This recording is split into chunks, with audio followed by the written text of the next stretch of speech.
Olá, aqui é o Nilson Alves e este é o seu canal no Nilson Suquita. Iniciando para você mais um vídeo, isso mesmo, hoje, sexta-feira, dia 13 de maio do ano de 2016. Hoje é sexta-feira 13? Sim, só que eu quero lembrar dois acontecimentos importantes dessa data. Um, que hoje é, para os católicos, dia de Nossa Senhora de Fátima. Em Portugal é um dia bem importante, né? Porque é o Santo Padroeiro de Portugal. E hoje também, dia 13, é um dia muito importante da história, porque é o dia da abolição da escravatura, né? Então 13 de maio é o dia onde foi libertados os escravos em 1888 pela princesa Isabel. Mas tudo bem, falando em libertar, né, abolição, libertação, a gente está sentindo uma coisa parecida, né? Muitos estão sentindo uma coisa parecida nos tempos de agora, né? Todo mundo sabe, já sabe que ontem o Senado aprovou o afastamento da presidente da República Dilma Rousseff por 180 dias. Com isso, o que acontece? O vice-presidente Michel Temer automaticamente já assume o posto de presidente da República, né? Eu sei que ontem tivemos aí o discurso da presidente Dilma, o discurso de despedida. Nossa, um monte de gente lá, um monte de militantes, tudo naquele mesmo conversa, né? Golpe, é golpe, né? Tentando bater no... Teve agressão em repórter de TV Globo, né? Teve uma balbúrdia, né? Eu acho assim que eles não estão aceitando uma situação que eles estão errados, que eles perderam a batalha, entendeu? Isso, eu vou dizer aqui 1000 vezes aqui, não é golpe. O que foi feito não é golpe, simplesmente é incompetência do lado dela. Não é golpe. Golpe é se ela tiver um governo bom, tal, batendo beleza. É um grupo de filhos da puta que não gosta dela, se une, inventa uma mentira dela, né? Aí todo mundo acredita na mentira, aí derruba ela. Nesse caso, a pedalada fiscal não é mentira, é documentalmente provado, inclusive pela jurista Ana Pascoal, durante aquelas sessões que teve na Câmara lá para discutir o impeachment, ela mostrou documentos que é verdade, ela fez pedalada, ela fez coisa, não só pedalada, ela tem outros problemas também, que ainda vão ser julgados, que é um caso da refinaria de Passadina, lá da Petrobras. Isso aí foi um de vários crimes. Então não é golpe você derrubar uma pessoa que está errada, certo? E outra, por que também houve esse agitamento do impeachment? Porque crise financeira. Por que acontece? O que ela fez? Segundo que me contaram hoje de manhã, que eu ouvi uma reportagem sobre isso. Vou explicar realmente mais ou menos o que aconteceu. Ela tinha determinado tanto de dinheiro para gastar. Ela gastou mais do que deve, certo? Com essas obras da Copa, essas coisas aradas todas. Aí o que acontece? E também outras obras também de Minha Casa Minha Vida, isso não haver um caso. Aí, o que ela pegou, para ela poder juntar, dar conta justa, ela pegava do Tesouro Nacional um dinheirinho, um tanto de dinheiro, mas não falava para Senado, não falava para Congresso Nacional, não falava para o povo, nem para ministro que estava fazendo isso. Então ela fez isso embaixo dos panos, né? Então ela pegou o dinheiro embaixo dos panos. Então, isso é a pedalada fiscal. Foi por causa disso que ela caiu, né? Ela fez mutreta, ela fez maracutaia. Mas ela falou, meu Deus, os outros presidentes da República fez isso. Eu creio que não, cara. Eu creio que não. Ela está querendo atacar Fernando Henrique para trás, não o Lula, né? O Lula ela deixou bem quietinho. Fernando Henrique, ele deixou bem claro uma vez que ele não fez pedalada. E se ele pegasse dinheiro do Tesouro Nacional, ele sempre comunicava e sempre a gente ficava sabendo, né? Eu lembro de notícia lá de 98 que o Fernando Henrique pegou dinheiro do Tesouro Nacional e foi comunicar com o Congresso. Eu lembro disso numa Voz do Brasil, isso em 98. Então isso quer dizer o seguinte, isso não é coisa dos outros governos. O governo Lula não sei se fez isso, mas se ela fez, ela fez. Então tem esse discurso, foi golpe, e começa aquela confusão de com quem é a favor do impeachment. Começa a dizer que o Brasil foi roubado e tal. Não é nada disso, cara. O que ela está falando não tem nada disso, é um discurso de derrota. Seria a mesma coisa você ter um time, o time toma uma talotrada aí, uma porrada de 4-0, E de repente o time que perdeu, o técnico começa a reclamar, começa a fazer chororô, porque o time tal, o senhor começa a inventar defeitos do time adversário, sendo que a falha foi sua. O governo do Lula, na Dilma, né? O do Lula não, esquece do Lula. O governo da Dilma, foi isso que aconteceu. Bom, tá amarrado o nome de Jesus, meu Deus. Bom, então, se finda o governo Dilma, finda entre aspas, né? Porque ela vai ficar afastada, ou o Senado vai julgar, né? Vai ter o julgamento do processo, que ela vai passar para o STF até 180 dias. Pode ser que se reverta, vai que no dia 11 ou 12 de novembro ela volta, né? Eu não acredito, tá? Na minha opinião, eu não acredito, tá? Mas vai que ela volta, né? Então ela não está eliminada, excluída, ela está afastada, que é diferente, né? As pessoas estão falando samba do Queridor, ela não foi embora definitivamente, está afastada, né? Ela está de aviso prévio, vamos dizer assim, né? Suspensa, exonerada. Porque no mundo no cargo público ele tem um esquema diferente dos empregos convencionais, né? É bem diferente. Bom, vamos lá. Agora falando do Michel Temer, né? Nem querendo ser barrista aqui, mas sendo barrista, ele é o primeiro presidente paulista nascido no estado de São Paulo, acho que desde os anos 30, né? Eu não sei se foi o Washington Luiz,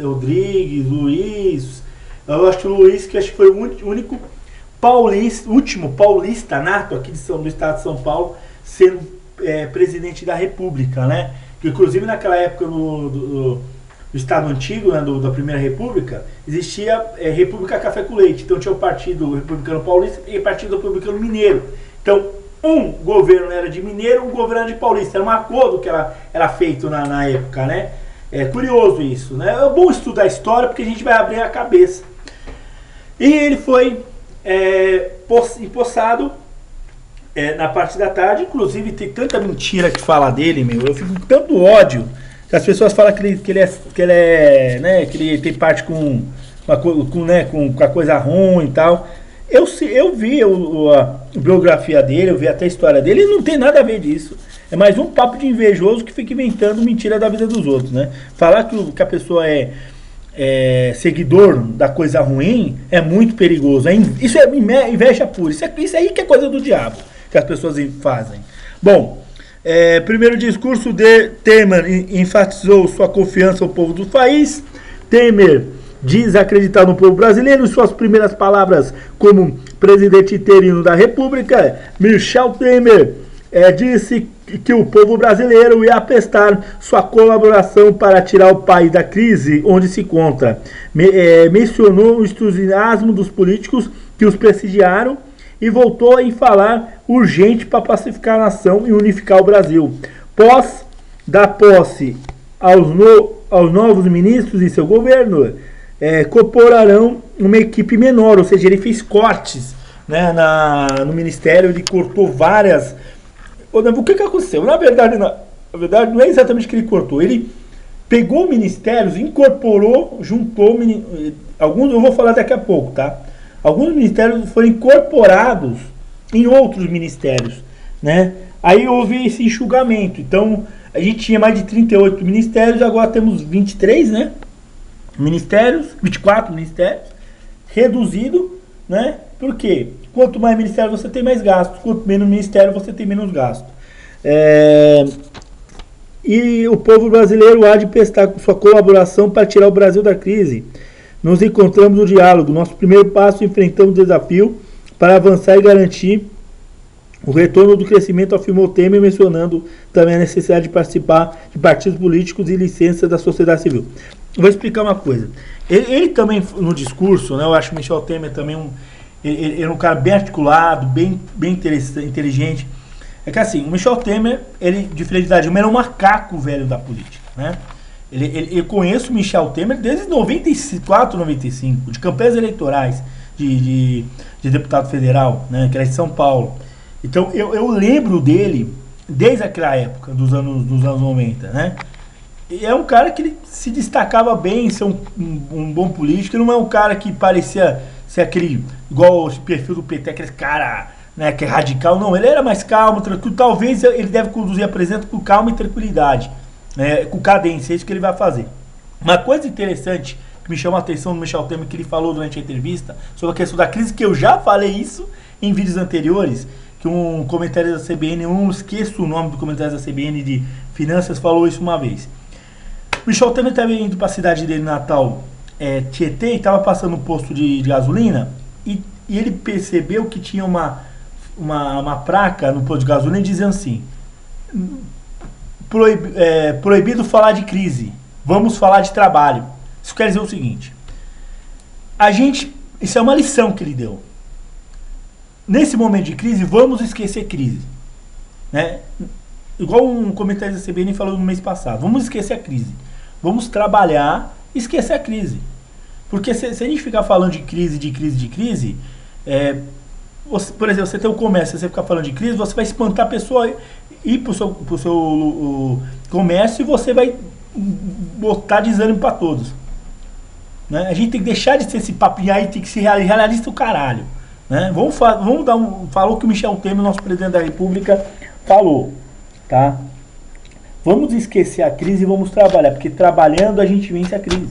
Não tem outro jeito, é trabalho. Como dizia o Muricy Ramalho, né, o técnico Muricy Ramalho, isso aqui é trabalho, tem que ser. E tem que ser. A vitória tem que ser feita pelo trabalho, não reclamando. Porque se a gente reclamar, a gente não vai pra porra nenhuma. Você vê que eu jamais aqui no meu canal, eu fiquei falando lamentando a crise. Eu fiquei falando sobre a situação da crise, mas não lamentando, aí estamos numa crise. Não, vamos tocar a nossa bola. Até porque crise é coisa ruim, mas tem coisa muito pior na sociedade, né? Que eu não gosto nem de falar, que é muito mais pior que a crise, né? Entendeu? Crise financeira é uma nuvem passageira, e como diz aquela frase lá do Silvio Santos, com crise se cresce, né? Ele falou em 1998, né? Então, eu achei o Michel Temer muito interessante, o jeito de ele falar bem interessante. Bom, vamos enrolar, não, vamos direto para os ministros do Temer. Vamos lá, começando com a Casa Civil.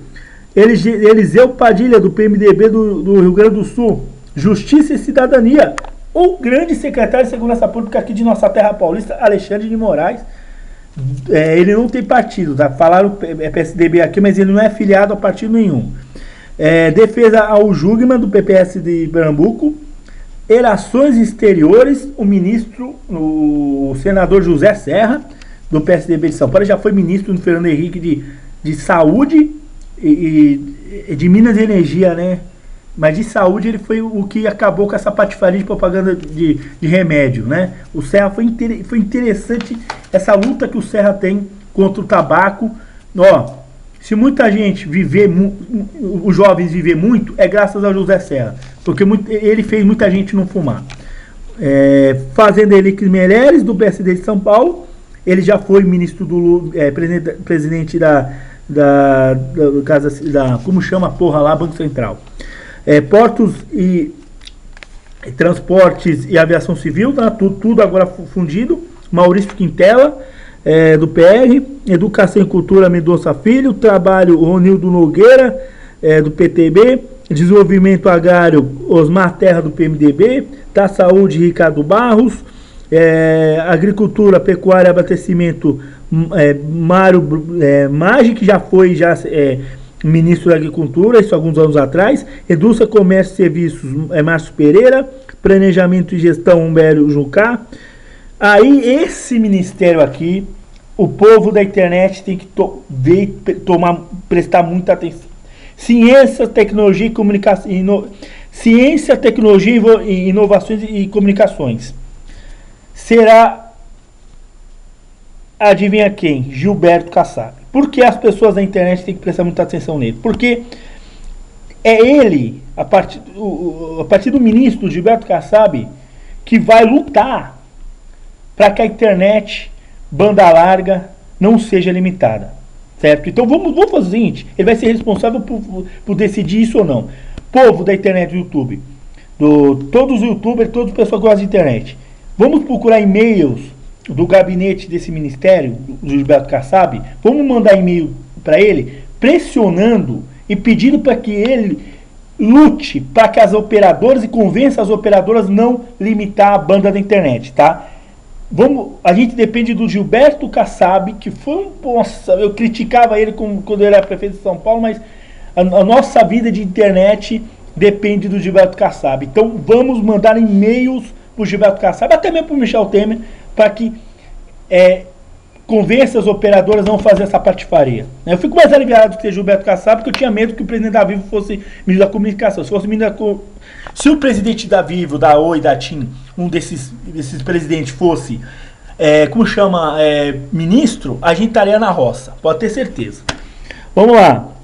Meio Ambiente, Sarney Filho. Secretário de Governo, Gerdel Vieira Lima. Do Esporte, Leonardo Pisciani. Ele vai ser responsável, o ministro de Esporte, para a Olimpíada do Rio 2016. É carioca, então encaixou bem ele nesse cargo aqui. Henrique Eduardo Álvares, que já foi presidente da Câmara. Helder Barbalho, Turismo, da Eduardo Álvares. O Helder Barbalho vai ser da Integração Nacional das Cidades, o Bruno Araújo. Da Minas e Energia, Fernando Filho. Da Gabinete de Segurança, nossa, está excedendo o tempo aqui, vai ser o Sérgio Entegoven. E Fábio Medina será o advogado-geral da União. E a Transparência, Fiscalização e Controle, Fabiano Augusto Álvares Siqueira. Bom, um abraço para vocês, que Deus esteja no coração de vocês, que o nosso Senhor Jesus Cristo ilumine a cabeça de Michel Temer e todos os ministros, sobretudo, em especial, o Gilberto Kassab, que ele é o ministro da comunicação, porque é ele que vai definir o futuro da nossa liberdade da internet, que é o Gilberto Kassab. Abraço para vocês, que Deus esteja no coração.